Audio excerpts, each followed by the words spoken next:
everybody. We're here today at the Genius Network down in Tempe, and I'm here with a very special guest, somebody who will kind of set up an impromptu podcast, little chit chat that we're going to have, and I appreciate you doing it. But no problem. Let me give everybody a little bit of background on who you are. So in 2014, you were involved in a tragedy. It's something that actually caught the national news and kind of spawned a movement. In one day, your son, Michael Brown Jr. was taken from us way too soon in a situation that's just horrendous and something that has obviously devastated you and your family, but something that is sort of causing a movement in another way. And as we spoke about, I have a segment that we do. It's called Watching the Watchers, where we talk about the police and how people who are going through the criminal justice system are impacted. And you suffered one of the most tragic losses. So for the audience, this is Michael Brown Sr. This is Michael Brown's father, who is here today. And I'm really thrilled for you taking a couple minutes to talk to us. Thank you for having me. Yeah. So. When I saw you speak last night, one of the biggest things that really stuck out to me was the fact that you've been so strong and kind of forgiven what happened, which is amazing to me. Not actually forgetting what happened, forgiving myself. Forgiving yourself. Yeah. Can you tell me about that? What's the difference there? The difference is with me forgiving myself is from the blaming myself for something that didn't have nothing to do with me. Okay. So as far as vowing to protect, yeah. So I feel like I let someone down, but we know that we can't be in places with them. So they have their own life and they have to move around and do their own thing. But where I was hurting at is because I wasn't able to protect. So I had to forgive myself because I wasn't able to protect him. I see. So when this first happened, tell me about the journey that you went through. Because, you're going to, not that particular day, but the journey, right? Because you're going to, you get that phone call and you're going to be just filled with confusion and rage and anger and what do you do next? I know this happened in 2014. It hasn't been that long. No, I still live it every day. Yeah, and you're here today telling your story and helping other people. How did you, tell me about that journey? Well, that journey was tough. It was like walking through a tunnel with anger, confusion, still in disbelief, all the emotions just balled up in one. And every day was different. Conversations with me and my wife were different. Me and my kids, I had to realize that I had more kids because my focus was just on justice. And they used to ask, Dad, we're still here. I'm like, I'm sorry. So I really traveled down a path of really destruction. Yeah. So I definitely had to get myself together and put the pieces back together as much as I can to be there for my family.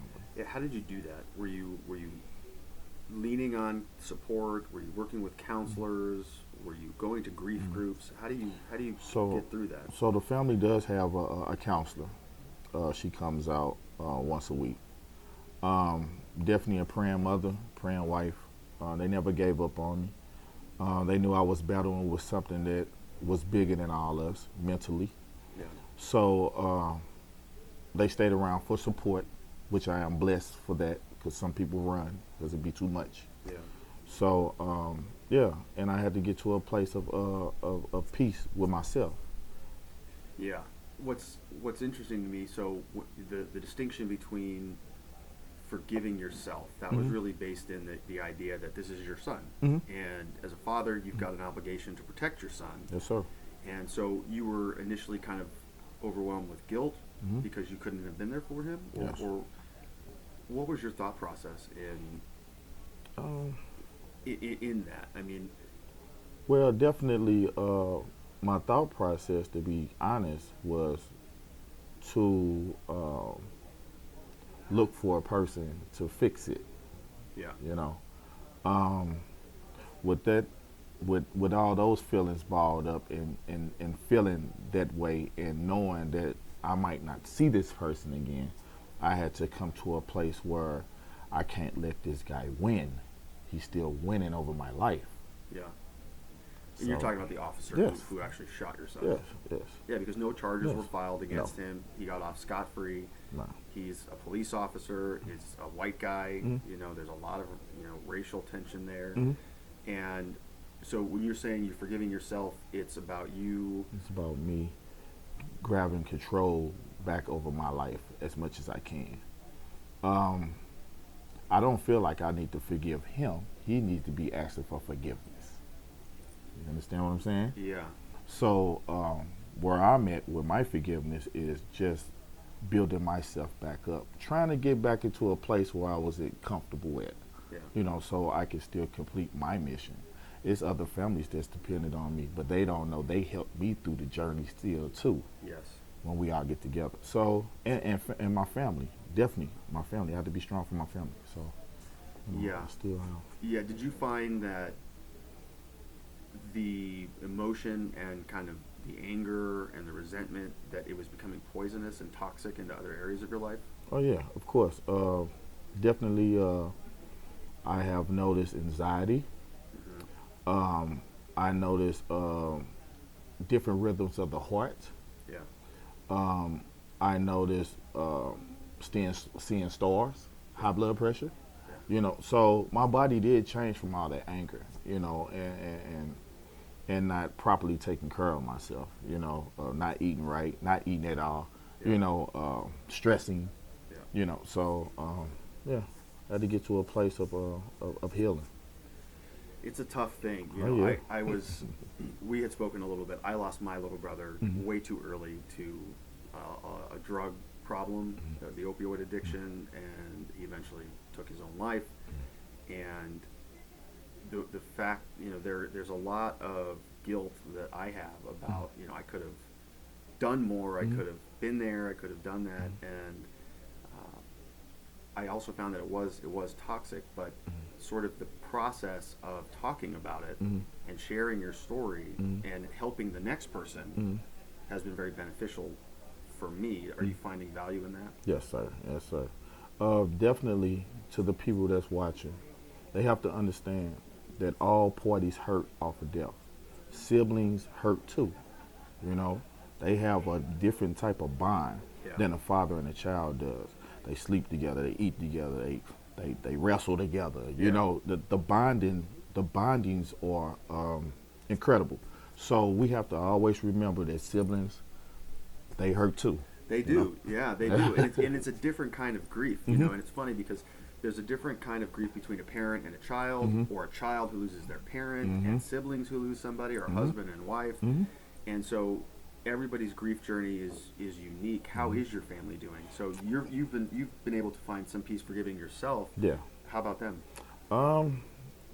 They're in a better place. I have a little daughter that's still, well, just 2 weeks ago she was crying, wanting to see her brother. You know, so I still deal with different emotions. And two, I really couldn't be there for her because I was in South Carolina helping with Andre Norman with the prison reform. So, like I was telling someone else just a few minutes ago, I have to get back in tune with my family. I've been around the world helping other families, and my family still need a little help too. Yeah. So I have to get back to what's important, you know, and that's my family. Yeah. Yeah. It's heavy stuff, and you know you're in that part of the journey where you have a little bit of time left. You know, we were talking about this before I hit record, where I think one of the really powerful ways to heal is, like, I talk about the person being, and this is something that's really big in the 12-step programs and recovery groups, but you want to fortify yourself in that middle position. So obviously you're not the first person to have their son taken away from them. And you're not going to be the last. Right. This is going to happen again. Right. And so, you know, you're in a position where you have other people who you can rely on and get support from, but then you're going to be called upon to bring the next person, the person behind you who just lost somebody, through the process, and you're doing that. I'm doing that. You're doing it right now. Tell me about how you're doing that. So you have a foundation. I have a foundation. Actually, I want to say this. I had, I don't know if people remember Oscar Grant from Fruitville Station, where it happened in Oakland, California. His Uncle Bobby, and Ryan Davis, Jordan Davis's father, from the Loud Music in Florida. He was killed, a civilian killed him.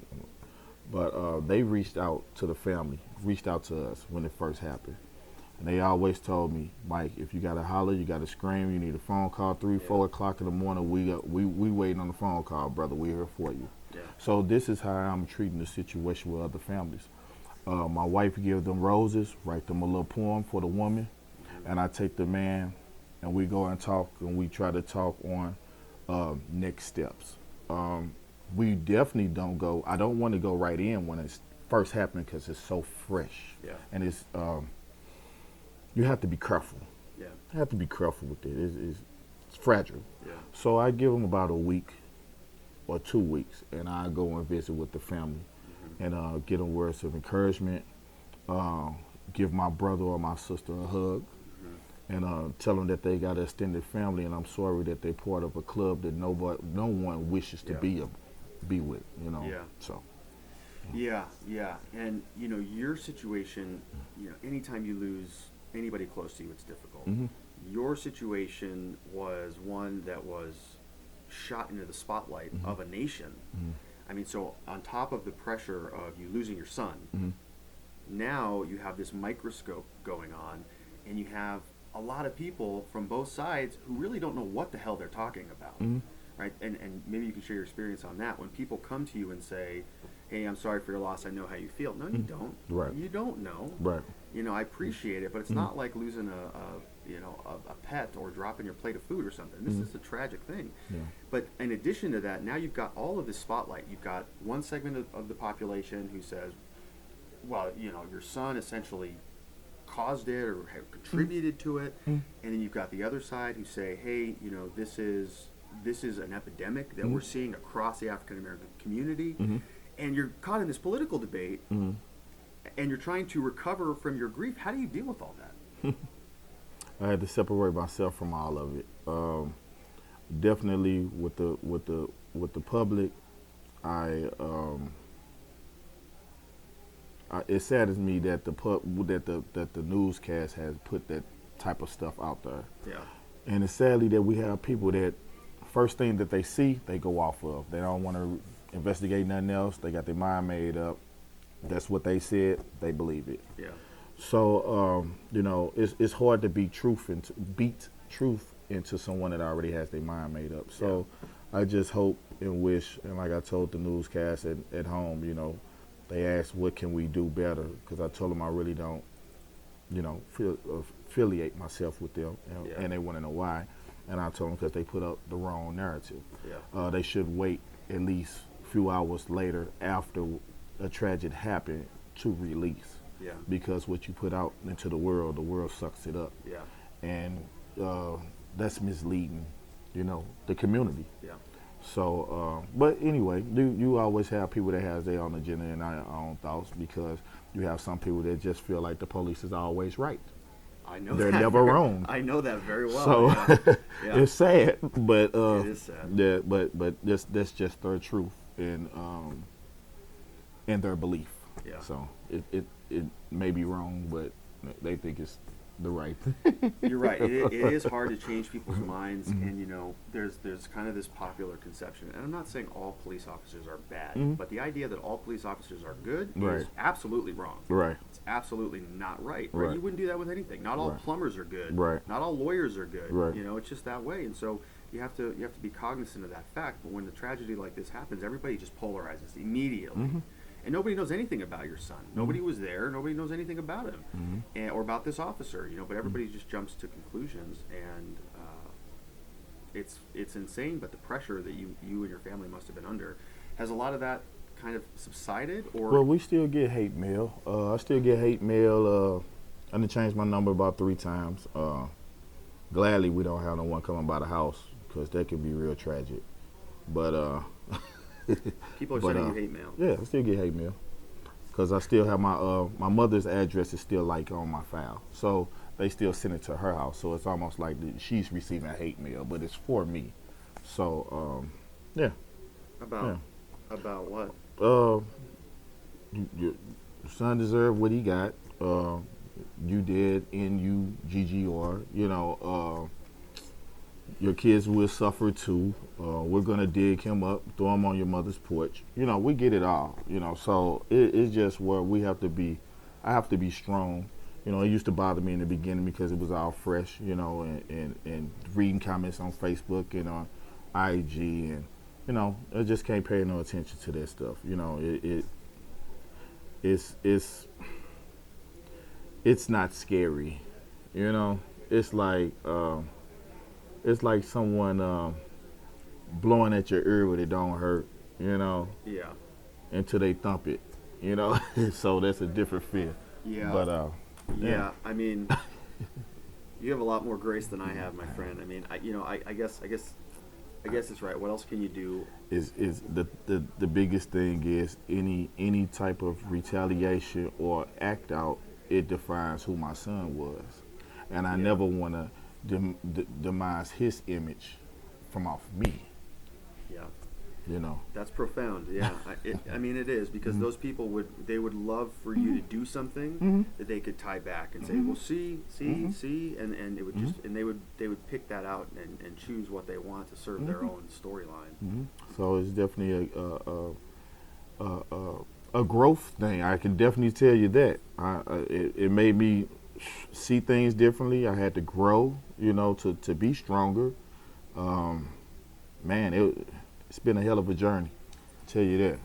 Yeah, I can't even imagine. I really can't. You know, it's one of those things where you've been called to serve a bigger purpose in a way, and you're rising to that occasion. And I don't know that a lot of people would have the strength to do it with as much grace, honestly, and forgiveness of yourself as you have. Right. What's it like kind of being at this stage, or sort of at the epicenter of a movement like that? I mean, that's kind of a separate thing. Well, definitely, there's still people out there follow me. The Ferguson front line, they still they show up if I need them. Yeah.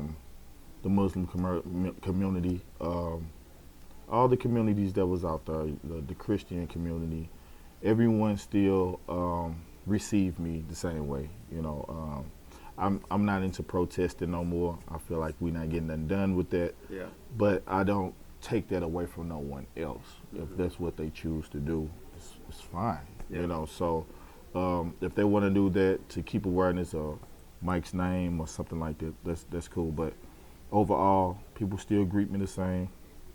The thing that really bothered me is that I have heard 2 or 3 people call me a celebrity. And I had to tell them, how do you become a celebrity off the death of your child? Yeah. You know, so I don't know if people are watching the words that's coming out their mouth, or because I definitely know that they're not meaning no harm, but they're not thinking before they speak. Yeah. So I definitely feel like that's real disrespectful. You know, so instead of getting ignorant, I just tell them, thank you, and go on by my business. So but yeah, it's so much. It's so much. Yeah, and that is painful for somebody to sort of be implying. And I think you're right. I don't know that people mean it to be that way, but I think what they're probably trying to convey is that you are leading a cause in a way, right? You're taking a tragedy that you suffered and you're trying to squeeze out some positive. Yeah. Because what else can you do? That's I mean, it. You're trying to say, hey, look, this happened to me. This was wrong. I don't want this to happen to anybody again in the future. And so here I'm going to tell my story and connect with people, but not in a way that's saying, I'm gonna release a video or an album or something, or start a business and capitalize on that, which is very insulting. Right. And it's a weird line to walk. I found that with my brother because we started a foundation for him, and we want to help with the opioid epidemic and stuff. But I get a little bit concerned about promoting that because of that perception. Do you feel that? Because I know you have a foundation for your son. Actually, I don't. I anything that I put out is for the name and what had happened to always stay alive. So I'm glad that people still receive it. I just don't like some of the words that they use. Yeah. The name of the foundation is the Michael Brown Chose for Change Foundation. You can reach us on IG, Michael Brown Senior. You can reach us on Facebook, Michael Brown Senior.org. Sorry, you got Chosen for Change on Facebook. You can find us and say hi, like our stuff. Yeah, absolutely. Yeah, and I really would encourage people to do that. I'm going to put the links to everything on the video and on our podcast, and would absolutely encourage you to reach out. You know, I'm sure there's been a lot of hurt. I know there's been a lot of hurt and a lot of tragedy and pain. But have you built some relationships? Has there been some positive? Do you think that it's too early to tell, or do you think that you've built some relationships and have some connections with people that you're able to help that next person? Oh yeah, both ways. Definitely, I'm always helping someone. I'm actually helping you right now. You are helping me. Man. You are helping me. So